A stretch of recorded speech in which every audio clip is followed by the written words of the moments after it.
ऋषि दयानंद ने बतलाया 5 अज्जों का करना, 3 दुखी और निर्बल जनों के कष्ट हमेशा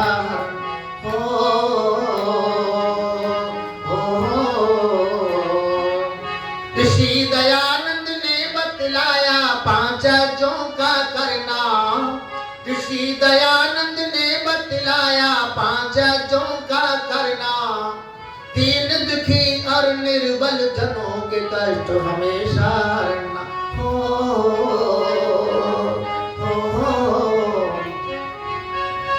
ब्रह्म यज्ञ है प्रथम करो नित्य प्राणी,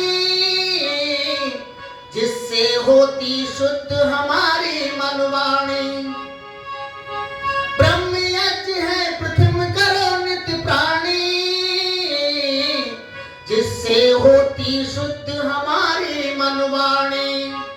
प्रभु का मुख्य नाम है ओम, क्या अमेरिका भारत रोम, सब में रमा हुआ है ईश्वर ध्यान हमेशा धर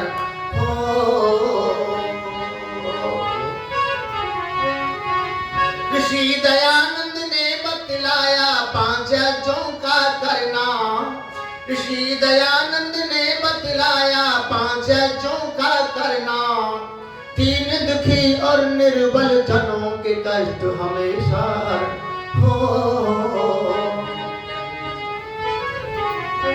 ब्रह्म यज्ञ के 2 भाग हैं। पहला है संध्या उपासना करना, दूसरा है सत्य शास्त्रों का स्वाध्याय करना। ब्रह्म यज्ञ में अच्छी पुस्तकें घर में रखेंगे, हमारे अच्छे विचार बनेंगे।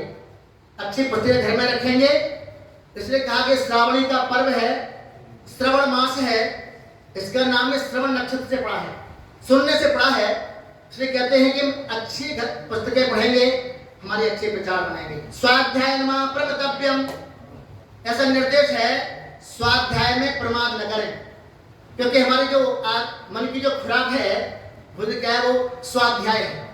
अच्छी पुस्तकें पढ़ेंगे, हमारे अच्छे विचार बनेंगे, अच्छे विचार बनेंगे, अच्छा कर्म करेंगे, अच्छा कर्म करेंगे, अच्छा हमको फल मिलेगा। इसलिए कहते हैं कि घर में परिवार में अच्छी पुस्तकें रखें, क्योंकि उत्तम कोटि के जो विचार होते हैं, व्यक्ति विचारों से तो ऊंचा बनता है और विचारों से ही नीचा गिर जाता है।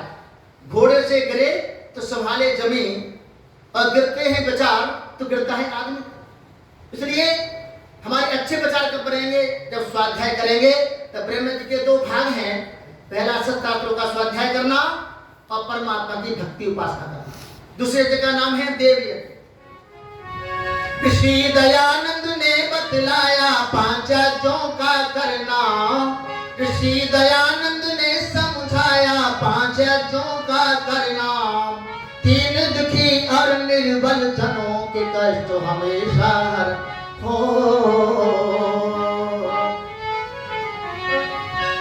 देव यज्ञ तो विष्णु कर्म कहलाता है, चींटी से हाथी तक सुख पहुंचाता है। देव यज्ञ तो विष्णु कर्म कहलाता है, चींटी से हाथी तक सुख पहुंचाता है। न मुझे श्वास जहां आसमान, घर होता शमशान समान। मान करो विद्वानों का हर समय पाप से डर हो।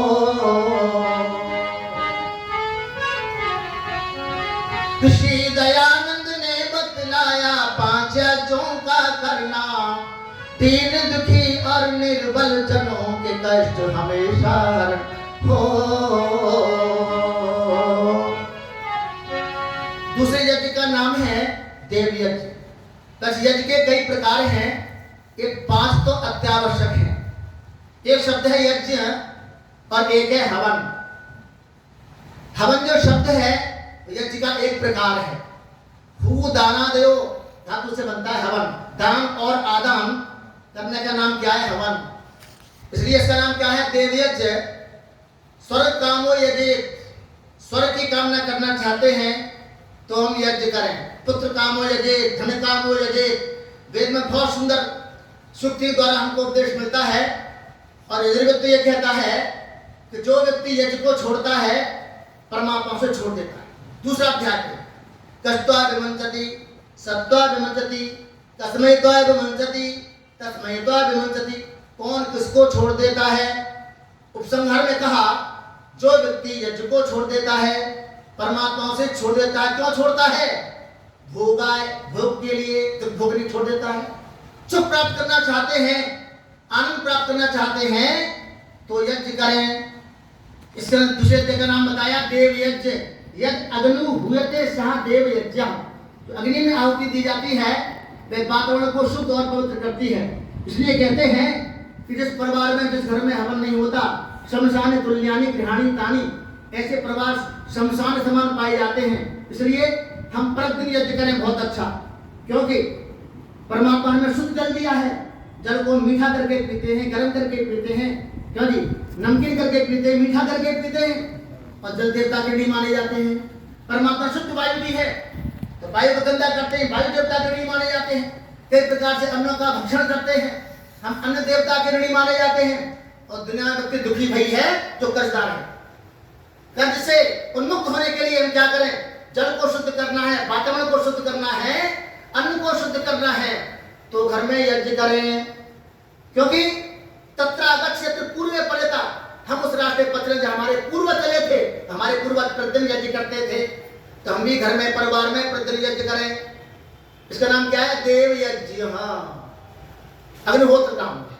अगला बताया पितृयज्ञ, इसका नाम है माता पिता की सेवा करना। वैसे सभी प्रमुख हैं गृहस्थ में, परिवार में जो जीवित माता पिता हैं उनका नाम पितर है, उनकी सेवा करें। उस हमें क्या चीज मिलेंगी? 4 चीज मिलेंगी। अभिवादनशीलस्य नित्यं वृद्धोपसेवना चत्वार तस्य वर्धन्ते आयुर्विद्या यशोबलम। आयु बढ़ेगी, विद्या बढ़ेगी, बल बढ़ेगा जो अपने बड़ों का आदर सम्मान करेंगे, माता पिता की सेवा करेंगे। क्योंकि सर्व तीर्थमयी माँ, जितने भी तीर्थ हैं तारने वाले, उसमें क्या है? माँ पहला तीर्थ है, दूसरा पिता तीर्थ है। यक्ष ने पूछा अधिकतर से किंचित गुत्रा भूमि, बोले भूमि से भारी क्या है? बोले माता गुत्रा भूमि, माता भूमि से भारी है।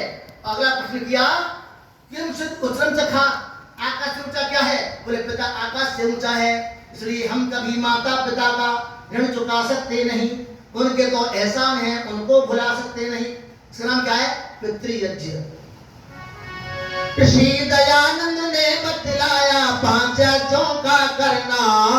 ऋषि दयानंद ने बतलाया 5 यज्ञों का करना।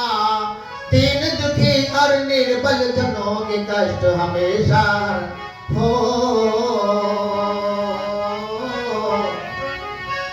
यज्ञ तीसरा माता पिता की है सेवा, बड़ों की सेवा से ही मिलती है मेवा। यज्ञ तीसरा माता पिता की है सेवा, बड़ों की सेवा से ही मिलती है मेवा। कर दे सब जीते जी अर्पण, न कर मरने पर श्राद्ध और तर्पण। भूखे पेट घर बाप मरा, मुश्किल है श्राद्ध से तरना।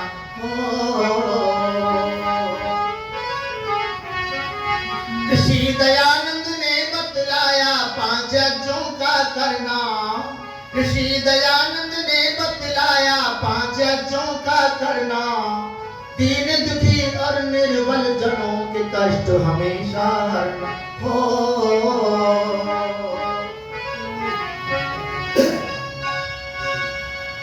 जो चौथा यज्ञ है वो है बल वैष्णव यज्ञ।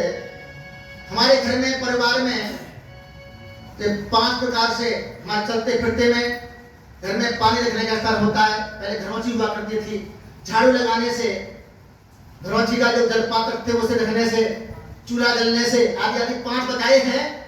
इनसे जो हत्या होती है उनके प्रायश्चित करने के लिए 10 आहुति लगाते हैं घाट की। हमारा क्या है? हमारा अहिंसा परमो धर्म, हमारा मारने का उद्देश्य नहीं है, उनके लिए हम 10 आहुति लगाते हैं। इस यज्ञ का नाम है बल वैष्णव यज्ञ। जाने अनजाने में जितने जीव मरे, उनके प्रायश्चित के लिए बल वैश्य करे। उनके प्रायश्चित के लिए बल वैश्य करे। 10 आहुति भात की देकर 10 आहुति भात की देकर, मन में भाव दया के लेकर, दया धर्म का मूल बताया, अभिमान मत करना हो। श्री दयानंद ने बतलाया 5 यज्ञों का करना, श्री दयानंद ने समझाया 5 यज्ञों का करना, 3 दुखी और निर्बल जनों के कष्ट हमेशा हर हो।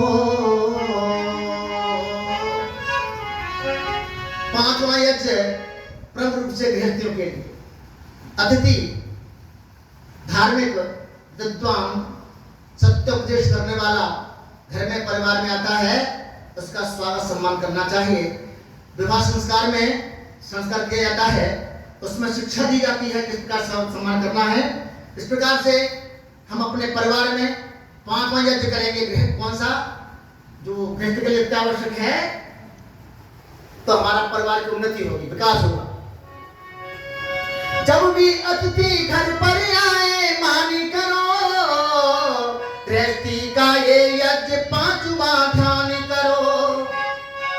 जब भी अतिथि घर पर आए मानी करो, गृहस्थी का ये यज्ञ 5वां ध्यान करो। करना इन्हें यथाशक्ति से, विचलित मत होना भक्ति से। करना काम अच्छा नरेश, तू पछताएगा वरना हो। श्री दयानंद ने समझाया 5 यज्ञों का करना, श्री दयानंद ने बतलाया 5 यज्ञों का करना, 3 दुखी और निर्बल जनों के कष्ट हमेशा हो। इन शब्दों के साथ बहुत आपको धन्यवाद। आपने मेरी बात ध्यान से सुनी। अपने घर में परिवार में